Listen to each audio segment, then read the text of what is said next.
আমার ঠিক পেছনে যে ঐতিহাসিক স্থাপনাটি দেখছেন এটিই সেই জিঞ্জিরা প্রাসাদ, যেখানে বন্দী ছিল নবাব সিরাজউদ্দৌলার পরিবার। ঢাকার কেরানীগঞ্জে বুড়িগঙ্গা নদীর তীরে অবস্থিত ঐতিহাসিক জিঞ্জিরা প্রাসাদ মুঘল আমলের একটি প্রমোদ কেন্দ্র, যা পলাশীর যুদ্ধের পর নবাব সিরাজউদ্দৌলার পরিবারের বন্দিশালা হিসেবে পরিচিতি লাভ করে।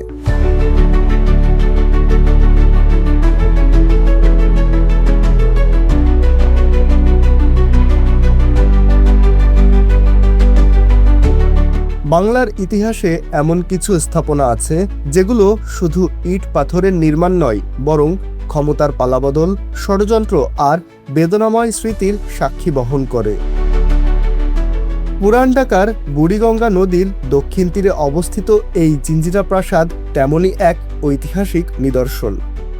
একসময় যে প্রাসাদ ছিল মুঘল সুবাদারদের অবকাশ যাপনের স্থান, পলাশীর যুদ্ধের পর সেটি পরিণত হয় বাংলার শেষ স্বাধীন নবাব সিরাজউদ্দৌলার পরিবারের বন্দি শিবিরে। জিঞ্জিরা প্রাসাদ নির্মাণ করেন মুঘল সুবাদার ইব্রাহিম খান সপ্তদশ শতকের শেষ ভাগে।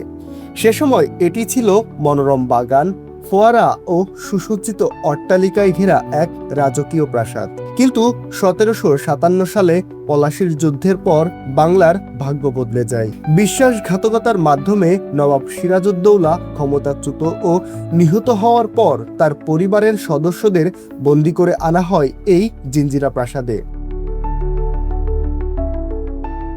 ইতিহাসবিদদের মতে নবাবের স্ত্রী লুৎফুন্নেসা বেগম, তার কন্যা মা আমিনা বেগম এবং খালা ঘসেটি বেগম সহ পরিবারের নারীদের কঠোর পাহারায় এখানে আটক করে রাখা হয়। একসময় যে পরিবার মুর্শিদাবাদের রাজপ্রাসাদে রাজকীয় জীবন কাটিয়েছে, তারা রাতারাতি বন্দি জীবনে নেমে আসে। তাদের স্বাধীনভাবে চলাফেরা, বাইরের মানুষের সঙ্গে যোগাযোগ সবকিছুই সীমিত করে দেওয়া হয়।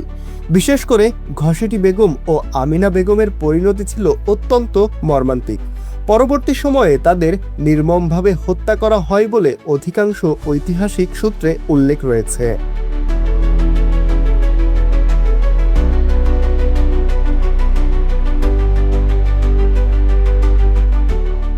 জিঞ্জিরা প্রাসাদ বাংলার স্বাধীনতার অবসান, রাজনৈতিক প্রতিহিংসা এবং একটি রাজপরিবারের করুণ পতনের প্রতীক।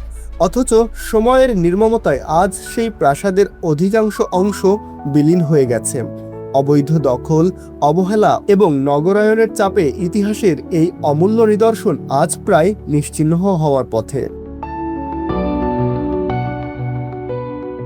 আজ সময়ের ক্ষয়ে জিঞ্জিরা প্রাসাদের অধিকাংশ হারিয়ে গেছে, তবে এর কিছু ধ্বংসাবশেষ এখনও স্মরণ করিয়ে দেয় সেই বেদনাময় ইতিহাস, যেখানে বন্দী ছিলেন বাংলার শেষ স্বাধীন নবাব সিরাজউদ্দৌলার পরিবার। তাই জিঞ্জিরা প্রাসাদ শুধু একটি ঐতিহাসিক স্থাপনা নয়, বরং ইতিহাসের এক অনন্য সাক্ষী।